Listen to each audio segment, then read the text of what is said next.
الحمد لله رب العالمين والعاقبة للمتقين ولا عدوان إلا على الظالمين وأشهد أن لا إله إلا الله وحده لا شريك له ولي الصالحين وأشهد أن محمدا عبده ورسوله وصفيه من خلقه وخليله سيد الأولين والآخرين اللهم صل عليه وعلى آله وصحبه ومن اتبعهم بإحسان إلى يوم الدين أما بعد. Mes chers frères et sœurs, nous vivons des jours qui ont beaucoup de mérite. Les 10 jours de Dhul Hijjah. Dans quelques heures, bi'idhnillah, nous serons le 9e jour du mois de Dhul Hijjah qui est le jour de Arafah. Un jour qui est extrêmement important. Un jour d'une grande importance. Le jour de Arafah est le 9e jour du mois de Dhul Hijjah, qui est le dernier mois du calendrier hégirien. C'est le jour qui précède le jour du sacrifice. Le jour du sacrifice, le jour où on sacrifie la bête de l'Eid, Eid al-Adha, c'est le 10e jour du mois de Dhul Hijjah. Un jour avant, il y a le jour de Arafah. Et notre discours aujourd'hui tournera autour des mérites de ce jour. Les mérites du jour de Arafah. Sachez, Ahbab al-Kiram, que ce jour-là est le jour le plus important pour les pèlerins.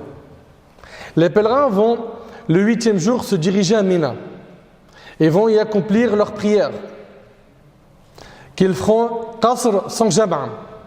Ils vont prier là-bas, Dhuhr, Asr, Maghrib, Isha. Le lendemain, à Mina, ils vont prier le Fajr. Puis, ils partiront à Arafah. Et Arafah, c'est la station spirituelle la plus forte et intense de tout le pèlerinage. C'est un moment très fort. C'est un moment où le prophète sallallahu alayhi wa sallam, lorsqu'il y a prié salat al-Dhuhr et il y a fait l'Asr, Jam' et Qasr, lorsqu'il a prié là-bas alayhi salatu wassalam, il est resté à invoquer Allah tabarak wa ta'ala jusqu'au Maghrib. Et pour ceux qui sont déjà partis en Arabie Saoudite, vous connaissez la chaleur de la Mecque. Du Dhuhr au Maghrib à faire des du'as alayhi salatu wassalam. Lui qui a dit alayhi salatu wassalam, Al-Hajj Arafah. Le pèlerinage, c'est la station Arafah. Il y a 4 piliers pour le Hajj. Le pilier le plus important, c'est Arafah. C'est là où les pèlerins donnent tout ce qu'ils ont comme énergie pour invoquer Allah afin qu'Allah subhanahu wa ta'ala leur pardonne leurs péchés. C'est un jour où Allah tabarak wa ta'ala pardonne énormément. Allah tabarak wa ta'ala en parle dans le Coran quand il dit azza wa jal ليشهدوا منافع لهم ويذكروا اسم الله في أيام معلومات على ما رزقهم من بهيمة الأنعام, pour participer aux avantages qui leur ont été accordés et pour invoquer le nom d'Allah aux jours fixés. Aux jours fixés. Les jours fixés ici, ce sont les 10 jours de Dhul Hijjah, les 10 premiers jours, la première décade qui est très importante et dans laquelle nous sommes actuellement. Allah tabarak wa ta'ala a donc valorisé le jour de Arafah. Le jour de Arafah figure parmi les meilleurs jours.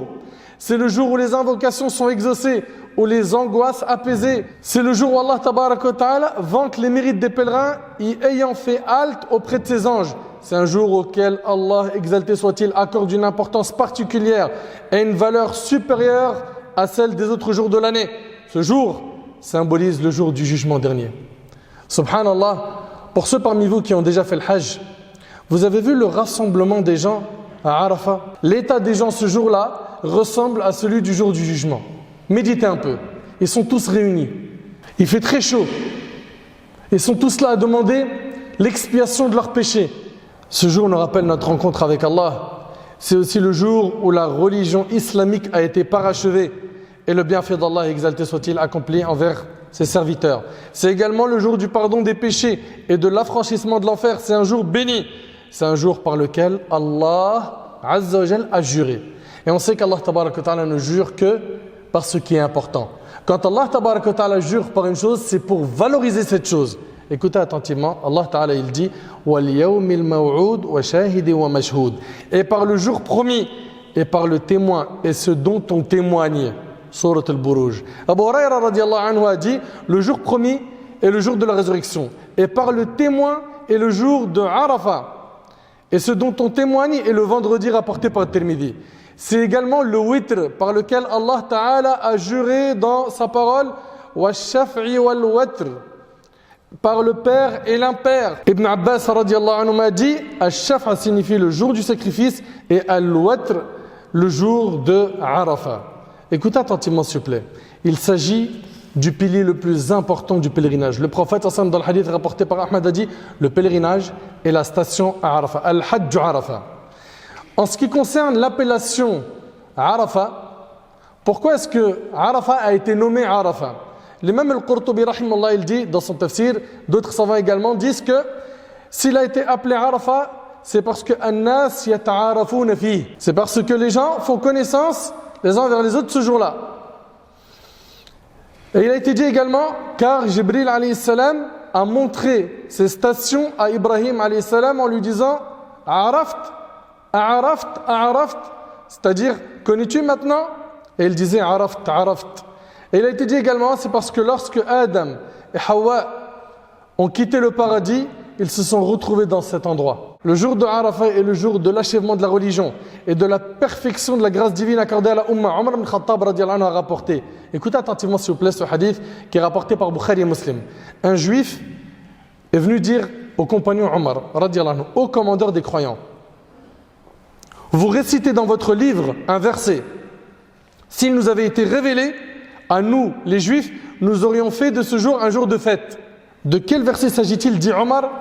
Il a dit, c'est le verset où Allah Ta'ala il dit Al-yawma akmaltu lakum dinakum wa atmamtu alaykum ni'mati wa raditu lakum al-islam dina. Aujourd'hui, j'ai parachevé pour vous votre religion. Ça veut dire quoi? Votre religion elle est complète. Ce verset n'a été révélé que dans Al-Qur'an.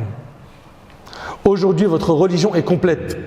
Et cet homme juif a dit à Omar, si ce verset-là il avait été révélé chez nous, chaque année, le jour de sa descente, on en aurait fait une fête. Aujourd'hui, j'ai parachevé pour vous votre religion et accompli sur vous mon bienfait et j'agrée l'islam comme religion pour vous. Omar radiallahu anhu a dit, nous connaissons le jour et le lieu de la révélation de ce verset au prophète sallallahu alayhi wa sallam. C'était un vendredi au cours duquel il s'était stationné à Arafah. Ce jour-là est très important car pendant ce jour, Allah tabaraka wa ta'ala pardonne à celui qui le jeûnera 2 ans de péché. Vous écoutez? Celui qui va jeûner le jour d'Arafah, le 9e jour du mois de Dhul Hijjah, donc le jour qui vient avant l'Aïd, Allah Ta'ala il lui pardonne 2 ans de péché. D'après Abu Qatada radiallahu anhu, le prophète sallam a été interrogé à propos du jeûne du jour de Arafah. Il dit, il efface les péchés de l'année précédente et de l'année suivante rapportés par Muslim. Mais ce jeûne est recommandé à celui qui n'accomplit pas le pèlerinage. Vous écoutez? Ce jeûne est recommandé à celui qui n'accomplit pas le pèlerinage. Quant au pèlerin, le jeûne de la journée de Arafah est un sujet de divergence entre les 4 écoles. La majorité des savants des 4 écoles disent qu'il est déconseillé de le jeûner. Mais l'imam Abu Hanifa rahimahullah est de l'opinion qu'il est recommandé de jeûner le jour de Arafah même pour le pèlerin, à condition bien sûr que le jeûne ne le fasse pas faiblir. Parmi les arguments qui prouvent qu'il n'est pas recommandé pour lui de jeûner, on parle ici du pèlerin. Nous, il nous sera recommandé de jeûner, bi'idhnillah. Mais celui qui fait le hajj, non, la preuve en est le hadith de Maïmouna radiallahu anha qui est rapporté par l'imam Muslim. Maïmouna radiallahu anha, la femme du prophète sallam, raconte à ce jour de Arafat, des gens ont douté du jeûne du messager d'Allah sallam. Ils ne savaient pas si le prophète sallam ce jour-là, lui qui était au pèlerinage, est-ce qu'il jeûnait ou non. Alors, je lui ai envoyé un récipient de lait dont il a bu une quantité en étant debout entre les gens qui eux le regardaient, rapporté par l'imam Muslim. Donc ici, on voit que le prophète pendant le hajj, pendant le jour de Arafat, il n'a pas jeûné, sallallahu alayhi wa sallam, et c'est l'avis de la majorité des savants. Ahbab al-Kiram, c'est un jour de fête. Le jour de Arafat, c'est un jour de fête pour les gens en stationnement. D'après Uqba ibn Amr radiallahu anhu, le prophète sallallahu alayhi wa sallam a dit, les journées de Arafat, le jour du sacrifice et les 3 jours suivants, ce qu'on appelle Ayam al-Tashriq, constitue un temps de fête pour nous musulmans, des journées où l'on mange, boit à satiété, rapporté par Abu Daoud. Il a été rapporté que Omar ibn Khattab radiallahu anhu a dit, il a récité ce verset, Al-yawma akmaltu lakum dinakum wa atmamtu alaykum ni'mati wa raditu lakum al-islam dina. Aujourd'hui, j'ai parachevé pour vous votre religion et accompli sur vous mon bienfait et j'agrée l'islam comme religion pour vous. Il a dit que ça a été révélé un vendredi à Arafat. Or, ces 2 circonstances sont fêtées par nous. C'est le jour au cours duquel Allah Azza wa Jal a reçu l'engagement de la progéniture de Adam alayhi salam. Écoutez bien, d'après Ibn Abbas radiallahu anhuma, le prophète sallallahu a dit, certes Allah a reçu l'engagement à partir du dos de Adam à Nu'man, c'est-à-dire à Arafat. Il a fait sortir de ses entrailles toute sa progéniture. Quand nous étions dans le monde des âmes, écoutez bien, il a fait sortir de ses entrailles toute sa progéniture qu'il avait créée et les a éparpillées entre ses mains telles des fourmis. Elle leur a adressé cette parole. وَإِذْ أَخَذَ رَبُّكَ مِنْ بَنِي آدَمَ مِنْ ظُهُورِهِمْ ذُرِّيَّتَهُمْ وَأَشْهَدَهُمْ عَلَى أَنفُسِهِمْ أَلَسْتُ بِرَبِّكُمْ قَالُوا بَلَى شَهِدْنَا الآية.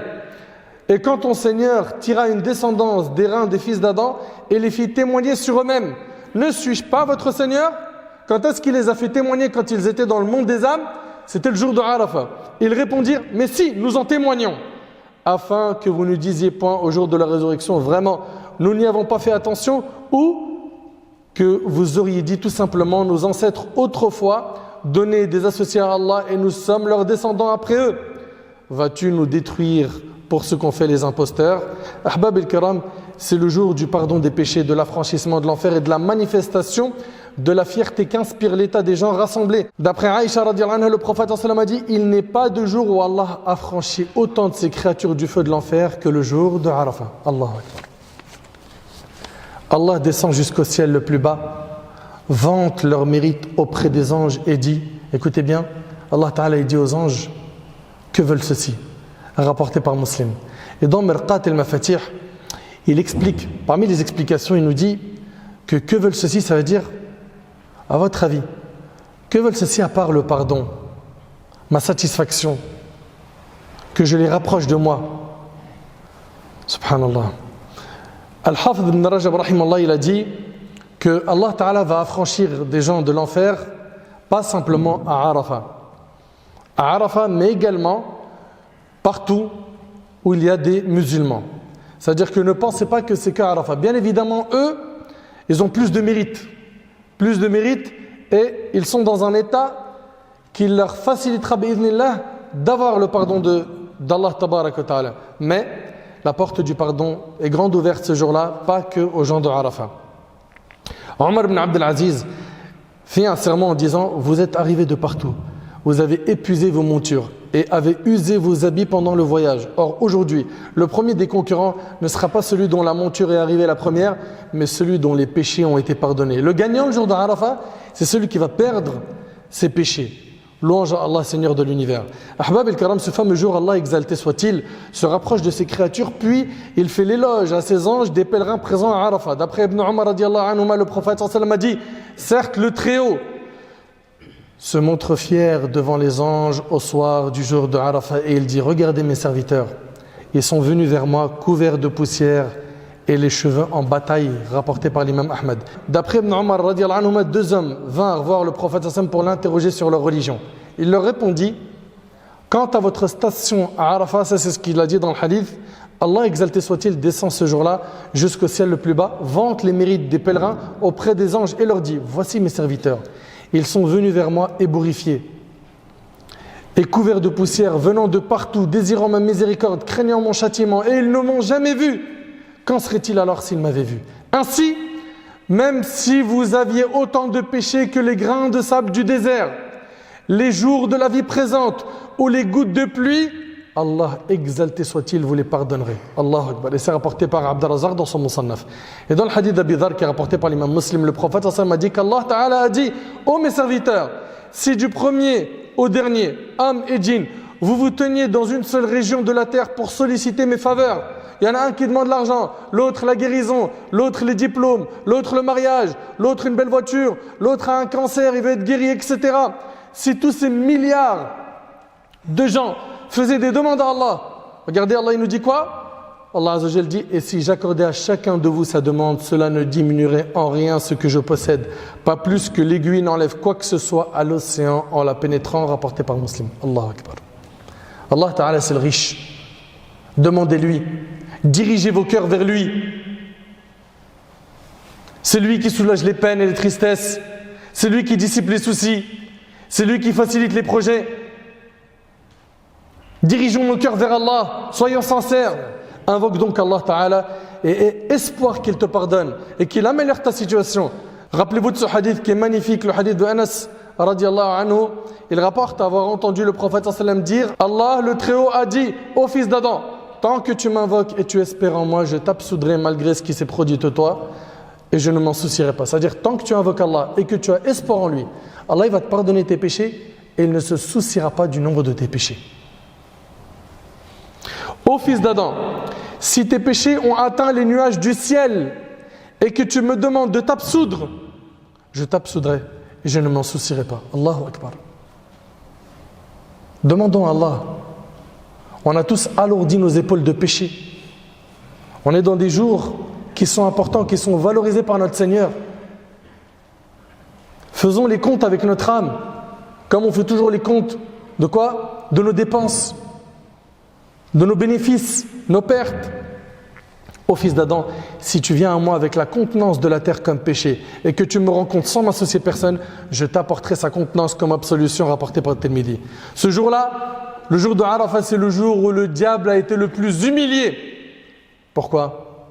Écoutez, Talha ibn Ubaydillah ibn Kariz radiyallahu anhu a rapporté que l'envoyé d'Allah sallallahu alayhi wa sallam a dit: dans aucun jour Satan n'a été vu plus humilié, plus méprisé, plus réprouvé et plus courroucé qu'il ne l'est le jour de Arafat. Et il n'est comme tel que parce qu'il est témoin de la descente, de la miséricorde et du pardon qu'Allah a accordé aux grands péchés. Et du pardon qu'Allah a accordé aux grands péchés, à l'exception de ce qu'il a vu le jour de Badr. On demanda: qu'a-t-il vu le jour de Badr? Au envoyé d'Allah, il répondit: il a effectivement vu Jibril mettre les anges en rang, rapporté par l'imam Malik dans le Muwatta. Et ce jour-là, il faut faire des du'as. Selon Ali radiyallahu anhu, le prophète sallallahu alayhi wa sallam a dit: la meilleure des invocations est celle du jour de Arafat. Vous écoutez? La meilleure des invocations est celle du jour de Arafat. Et la meilleure des paroles que j'ai prononcées, ainsi que les prophètes qui m'ont précédé, est: La ilaha illallah, wahdahu la sharika lah, lahul mulk wa lahul hamd, wa huwa ala kulli shay'in qadir. Il n'existe pas de divinité autre qu'Allah, à lui appartient la royauté, à lui revient les louanges, et c'est lui qui est capable de tout. Multiplions cette invocation. Multiplions ce dhikr. Voyons ensemble très rapidement l'attitude de nos pieux prédécesseurs à Arafat. Et là, c'est un message pour ceux qui seront sur place à Arafat. Et j'implore Allah tabaraka wa ta'ala de nous accorder un hajj l'an prochain et surtout qu'il l'agrée de notre part et qu'il nous pardonne nos péchés. L'attitude de nos pieux prédécesseurs à Arafat variait. Certains étaient dominés par la crainte ou la pudeur. Lorsque Mutarrif ibn Abdullah et Bakr al-Muzani firent halte à Arafat, l'un des deux invoqua Allah, exalté soit-il, en disant: Ô Seigneur, ne refuse pas l'invocation des pèlerins faisant cette halte à cause de moi. On y voit ici quoi? De la crainte. On y voit ici qu'ils se remettent en question. On y voit ici qu'ils ne se jettent pas des fleurs alors que ce sont des pieux. Ô Seigneur, ne refuse pas l'invocation des pèlerins faisant cette halte à cause de moi. Et le second de dire: quelle station noble et pleine d'espoir pour l'exaucement des invocations des pèlerins, ne fût-ce ma présence parmi eux. Allahu Akbar. Ce jour-là, je vous le dis, je le répète, le jour de Arafat, pour ceux qui ont déjà mis un pied à Arafat, ils savent de quoi je parle. C'est un jour intense en spiritualité. Intense. Wallahi al-azim, une parmi les choses qui m'impressionnait le plus le jour de Arafat, c'est quand tu marches entre les tentes, tu vas sortir de ta tente pour aller faire les ablutions et que tu vois partout toutes les origines, toutes les couleurs, tous les musulmans qui se sont réunis là-bas, ils sont tous en train de lever les mains au ciel. Et tous ils disent: Ya Rab. Tous ils demandent à Allah. Et tous, ils ne recherchent qu'une chose, c'est qu'Allah accepte de leur hajj. Ne pensez pas que le hajj, c'est juste de mettre tes 5 000 € et d'y aller. Omar al-Khattab, une fois, il était avec son fils Abdullah. Et son fils, il lui dit: oh père, les pèlerins sont nombreux. Il lui dit: non, les gens sont nombreux, mais les pèlerins sont peu nombreux. Il y a des gens, ils pensent que faire le hajj, c'est de mettre les 5 000 €, d'y aller. Et encore, je dis 5 000, c'est la formule aujourd'hui la moins chère. C'est d'y aller et de revenir et tu te fais appeler hajj. Non. Celui qui part là-bas, et il doit tout faire pourquoi? Pour obtenir un hajj mabrour. Alladhi laysa lahu jaza illa al-jannah. Un hajj bien accompli, le prophète m'a dit: il n'a pas d'autre récompense que le paradis. Il a également dit, alayhi salatu wassalam, que celui qui a accompli un bon hajj, il revient aussi pur que le jour où sa mère l'a mis au monde. Et ça, vous croyez que vous allez l'obtenir facilement? Ceux qui ont déjà fait le hajj, ils ont vu beaucoup de gens s'énerver là-bas, se mettre en colère, crier, insulter, se battre, se chamailler, se disputer, manquer de patience.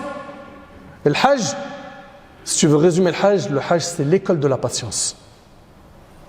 Fahbab al-kiram, placez votre niya, vous qui n'avez pas encore fait le hajj. Placez la niya dès maintenant de faire le hajj le plus rapidement possible. C'est terminer cette histoire de penser au hajj quand j'aurai 40, 50, 60 ans, plus tard. Wama yudrik, mon frère, que tu vas vivre longtemps. Quand sais-tu si tu vas vivre longtemps? Place la niya que l'année prochaine, bi'idhnillah, j'ai les moyens, j'y vais. Il y a des textes qui sont très durs dans notre religion, concernant celui qui a les moyens d'aller au hajj et qui n'y va pas. Chacun d'entre nous doit donc placer la niya d'aller au hajj le plus rapidement possible. Arafat, c'est intense. C'est intense, c'est trop puissant en spiritualité. Le fait d'être là-bas et d'invoquer Allah, tu ressens quelque chose à Arafat que tu ne ressentiras pas ailleurs. Mes frères et sœurs, on a dit donc, nos pieux prédécesseurs, certains parmi eux étaient quoi? Étaient dominés par la crainte. Et d'autres étaient dominés par l'espérance. Abdullah ibn al-Mubarak rapporte ce qui suit. L'après-midi du jour de Arafat, je m'approchais de Sufyan al-Thawri. Rahimahullah, ce sont des grands savants, des pieux. Il était agenouillé. Qui? Sufyan al-Thawri. Les yeux baignés de larmes. Qu'est-ce que c'est beau. Et qu'est-ce qu'on en a vu, bifadlillah, des larmes couler à Arafat. Les yeux baignés de larmes. Quand il se tourna vers moi, je lui dis: qui de tous ces gens réunis se trouve dans la pire situation? Il me répondit: celui qui croit qu'Allah exalté soit-il ne lui pardonnera pas. Donc on voit ici qu'il faut quoi? Que le serviteur soit entre la crainte et l'espoir. Et tu dois, et c'est une obligation, adorer ton Seigneur avec quoi? La crainte et l'espoir. Si tu n'as que la crainte d'Allah et qu'elle est excessive, tu peux te retrouver à désespérer de la miséricorde d'Allah. Et si tu n'as que espoir et tu n'as pas peur d'Allah, tu peux te retrouver à quoi? À commettre beaucoup de péchés. Il faut donc avoir, comme un oiseau, une aile qui est la crainte, une aile qui est l'espoir, et le tout est piloté par la tête de cet oiseau qui est l'amour pour Allah tabaraka wa ta'ala. Et c'est ainsi que tu auras une pratique religieuse équilibrée. Ahbab al-kiram, on s'adresse aux pèlerins, ceux qui sont là-bas, réunissez le jour de Arafat entre la crainte et l'espoir et optimisez votre temps. Et surtout, quand je dis optimiser votre temps, soyez dans le concret. Dhikr, qira'atul Qur'an, dua, et qil qal, la médisance. Il y a des gens le jour de Arafat, ils sont dans la médisance. Il y a des gens le jour de Arafat, ils sont là-bas à Arafat. Et ça, c'est des choses que j'ai vues qui disent des insultes.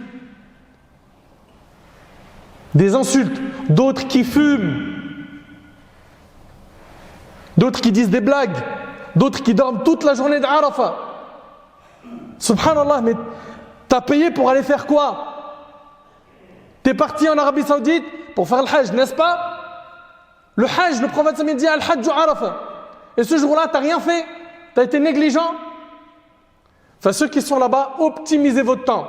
Faire une petite sieste si vous en avez besoin, pourquoi pas? Mais que ce ne soit pas toute l'après-midi. Parce que le temps, il est court. Vous avez de Dhuhr à Maghrib pour donner le meilleur de vous-même. Quant à ceux qui sont ici, dhikr, jeûnez, encouragez-vous à jeûner. C'est un jour, c'est 2 ans de péché pardonné par le simple fait que tu jeûnes le jour de Arafat. Et partagez l'information autour de vous, autour de votre famille. Pourquoi? Car il y a beaucoup de gens qui ne connaissent pas les mérites de ce jour. J'implore Allah tabaraka wa ta'ala de nous faciliter, que ce jour-là soit un jour d'adoration, que ce soit un jour de dua, que ce soit un jour de dhikr, de demande de pardon. J'implore Allah subhanahu wa ta'ala de vous récompenser pour l'écoute attentive, et j'implore Allah tabaraka wa ta'ala de nous faciliter de mettre en pratique ce qui a été dit. Sallallahu subhanahu wa ta'ala ni yanfa'ani bima qultu ni yanfa'akum bima sami'tum.